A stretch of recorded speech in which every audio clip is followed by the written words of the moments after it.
विद्यार्थी मित्र हो, आज आपण महाराष्ट्र शासनाने राजकारण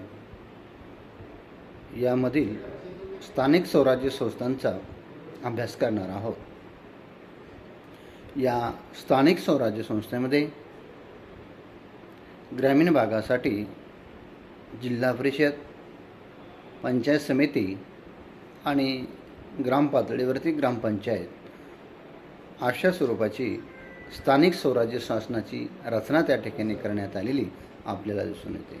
तर याबरोबरच शहरी भागासाठी महापालिका, नगरपालिका आणि नगरपंचायत क्षेत्र अशा स्वरूपाची विभागणी स्थानिक स्वराज्य संस्थेअंतर्गत केलेली आपणास आढळून येते. मग महाराष्ट्र शासनाने राजकारण समजून जर घेत असताना महाराष्ट्र राज्याची विधानसभा, विधान परिषद, राज्यपाल या विधानमंडळाची चर्चा त्या ठिकाणी करत असताना स्थानिक स्वराज्य संस्था देखील अभ्यास करणं आपल्या महाराष्ट्र राज्याच्या राजकीय ज्ञानाच्या जागृतीतून अत्यंत आवश्यक या ठिकाणी आपल्याला दिसून येते. मग आजच्या या तासिकेमध्ये स्थानिक स्वराज्य संस्था जर बघायची असेल तर त्यातून 73वी घटना दुरुस्ती जी घटना समितीने केलेली आहे त्या संदर्भामध्ये चर्चा करणे आपल्याला या ठिकाणी क्रमप्राप्त ठरवते. राजीव गांधी पंतप्रधान झाल्यानंतर पंचायत राज व्यवस्थेबाबत पुन्हा एकदा विचार सुरू झाला.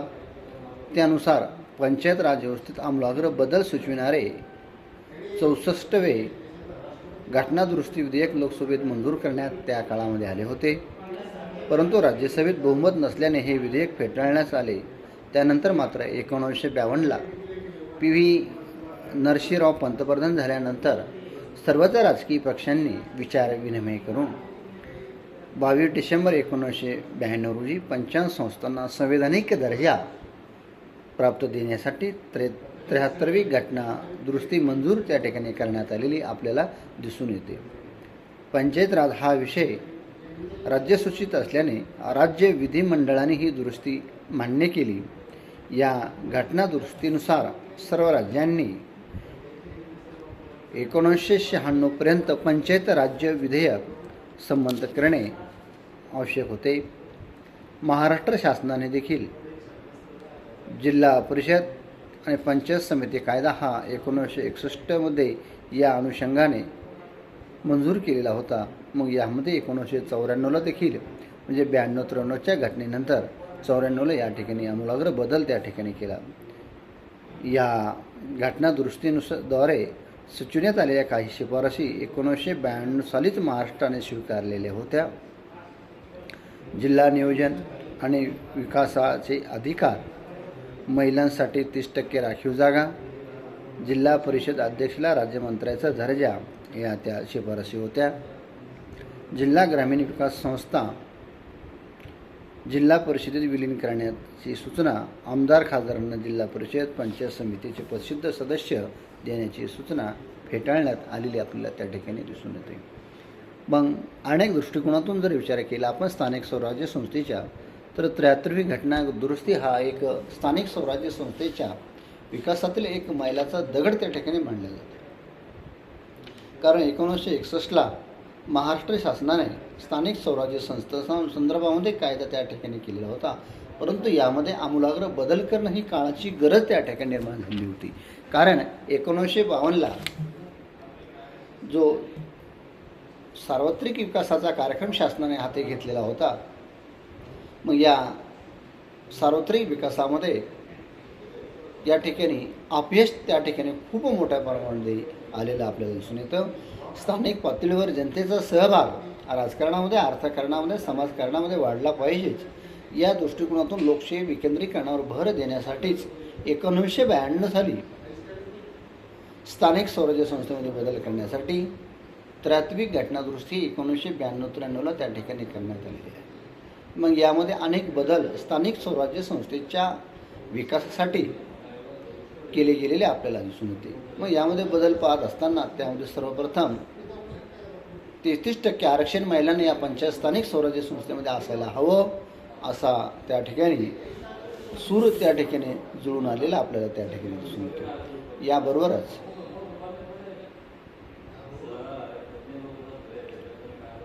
जिल्हा परिषदेचे जे अध्यक्ष असतात त्यांचा दर्जा हा राज्यमंत्र्याचा त्या ठिकाणी असला पाहिजे. याबरोबरच जिल्हा परिषद खऱ्या अर्थानं ह्या मिनी मंत्रालय त्या ठिकाणी ग्रामीण भागामध्ये ओळखल्या जातात. या ग्रामीण भागाच्या विकासाचा आढावा करण्यासाठी, जिल्ह्याचा आढावा घेण्यासाठी वर्षासाठी वार्षिक नियोजन सभा त्या ठिकाणी घेतली गेली पाहिजे असा कयास त्या ठिकाणी मांडण्यात आला. आणि ज्या राज्याचे पालकमंत्री हे ठरलेले असतात ते पालकमंत्री त्या सभेचे अध्यक्ष त्या ठिकाणी आपल्याला दिसून येतात. अशा स्वरूपाचा आमूलाग्र बदल हा 73व्या घटनेनुसार स्थानिक स्वराज्य संस्थेमध्ये केला गेलेला आपल्याला त्या ठिकाणी दिसून येतो. मग जिल्हा नियोजन आणि विकासाचे अधिकार, महिलांसाठी 30% आरक्षण यासाठी आमूलाग्र बदल त्या ठिकाणी स्थानिक स्वराज्य संस्थेमध्ये झाला गेलेला आपल्याला त्या ठिकाणी दिसून येतो. अशा स्वरूपामध्ये 73वी घटना दुरुस्ती ही देखील महाराष्ट्र शासनाचं राजकारण समजून घेत असताना अत्यंत महत्त्वाची घटक त्या ठिकाणी आपल्याला दिसून येते. त्यानंतर पंचायत राज्याची संकल्पना नेमकी काय आहे या तासिकेमध्ये देखील आपल्याला समजून घेणं क्रमप्राप्त ठरते.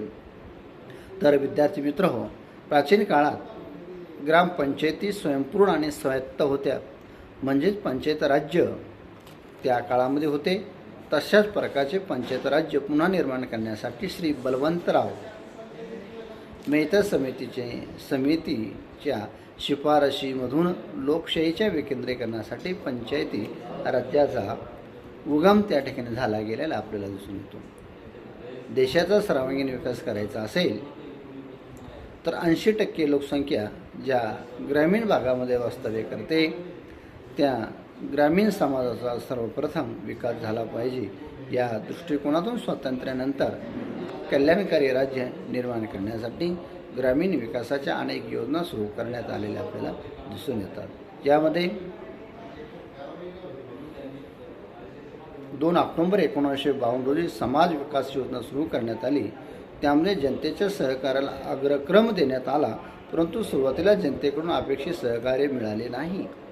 प्रामुख्याने आर्थिक विकासासाठी जनतेकडून प्रतिसाद मिळाला नाही, म्हणून बलवंतराव मेहता समितीने समाज विकासाला जनतेने सहकार्य मिळवण्यासाठी त्यांच्या सहभागासाठी समाज विकास कार्यक्रम एखादा प्रातिनिधिक संस्थेकडे सोपवला पाहिजे. त्यासाठी या समितीने त्रिसूत्री योजना मांडली.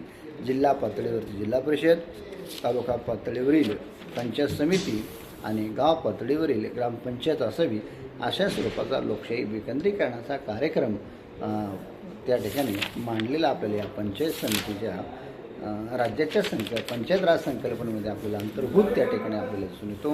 ही पंचायत राज संकल्पना बलवंतराव मेहता समितीने स्वीकारण्यापाठीमागचं सर्वात महत्त्वाचं कारण म्हणजे 1952 साली जो शासनाने समाजकार्याचा जो योजना आखलेली होती, ही योजनेची फळं ग्रामीण भागामध्ये खऱ्या अर्थानं पोहोचलेली नव्हती किंवा यामध्ये अपयश त्या ठिकाणी शासनाला आलं. मग हे अपयश धुवून टाकण्यासाठी किंवा यामध्ये काहीतरी चांगला बदल त्या ठिकाणी घडण्यासाठी त्रिसूत्री किंवा पंचायत राजाची संकल्पना त्या ठिकाणी बलवंतराव मेहता समिती यांनी केलेली आपल्याला दिसून येते. अशा स्वरूपामध्ये स्थानिक स्वराज्य संस्था, जिल्हा परिषद, पंचायत समिती आणि ग्रामपंचायत अशा स्वरूपाची त्रिस्तरीय योजना ग्रामीण भागाच्या विकासासाठी, लोकशाहीच्या विकेंद्रीकरणासाठी भारत सरकारनं स्वीकारली. आणि अशा स्वरूपामध्ये पंचायत राज संस्था ही प्रत्येक राज्यासाठी काम करत असताना आपल्याला त्या ठिकाणी दिसून येते. तर विद्यार्थी मित्र हो, महाराष्ट्राची पंचायत राज्य संस्था देखील मग 1957च्या बलवंतराव मेहता समिती, स्थानिक स्वराज्य संस्थांसाठी राष्ट्रीय विकास मंडळाच्या कमिटी ऑन प्लॅन प्रोजेक्ट समितीने नेमली. या बलवंतराव मेहता समितीच्या विशेषतः समाज विकास प्रकल्प, कम्युनिटी डेव्हलपमेंट प्रोजेक्ट आणि राष्ट्रीय विस्तार सेवा या प्रकल्पांच्या कामगिरीचे मूल्यमापन करून उपाय सुचविण्यास सांगितले होते. लोकशाहीचे विकेंद्रीकरण साध्य करण्यासाठी या समितीने 3 स्तरीय पंचायती राज्याची शिफारशी केली. स्थानिक, ग्रामीण आणि नागरी स्वरूपाची अशी स्थानिक स्वरूपाची आपल्याला त्या ठिकाणी दिसून येते. सर्वप्रथम राजस्थान आणि आंध्र प्रदेश या राज्यांनी त्यांचे अनुकरण केले. महाराष्ट्रात मेहता समितीच्या शिफारसीचा विचार सांगोपांग करण्यासाठी वसंतराव नाईक यांच्या अध्यक्षतेखाली समिती स्थापन करण्यात आली. संयुक्त महाराष्ट्राच्या स्थापनेनंतरच मेहता समितीचे विचार होणे शक्य झाले. नाईक समितीची शिफारशी राज्य शासनाने स्वीकारल्या. त्यानुसार महाराष्ट्र जिल्हा परिषद व पंचायत समिती कायदा 1961 मध्ये संमत झालेला त्या ठिकाणी आपल्याला दिसून येतो. नाईक समितीने केलेला महत्त्वाचा बदल म्हणजे पंचायत राज्याचे मुख्य जिल्हा परिषदेला दिले. अन्य राज्यात पंचायत समिती मुख्य स्थानी असते. ग्रामपंचायती यादी स्थापित झालेल्या होत्या. मुंबई ग्रामपंचायत कायदा 1958 मध्ये संमत होऊन त्याची अंमलबजावणीही झाली होती. पंचायत राज्याला 1962 मध्ये प्रारंभ झाला. पंचायत राज्य त्रिस्तरीय आहे. ग्रामपंचायत हा या रचनेचा पाया आहे. मधल्या स्तरावर पंचायत समिती आहे. पंचायत समिती आणि तालुका अशी सांगड त्या ठिकाणी घातली गेली आपल्याला दिसून येते. जिल्ह्याच्या ठिकाणी जिल्हा परिषद आहे. तिन्ही स्तरांना परस्पराशी निगडीत स्थानिक लोकशाही संस्था म्हणून काम करताना या संस्थांनी नियोजन व विकास यांचेही काम केले पाहिजे अशी अपेक्षा आहे.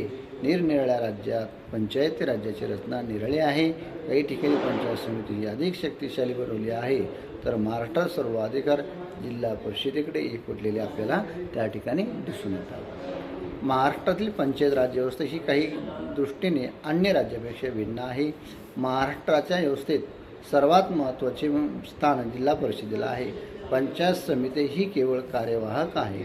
जिल्हा प्रशासनाप्रमाणेच जिल्हा परिषद ही मुख्य कार्यकारी संस्था आहे. पंचायत समिती ही केवळ उपसमितीप्रमाणे जिल्हा परिषदेने घातलेल्या निर्णयांची अंमलबजावणी करते.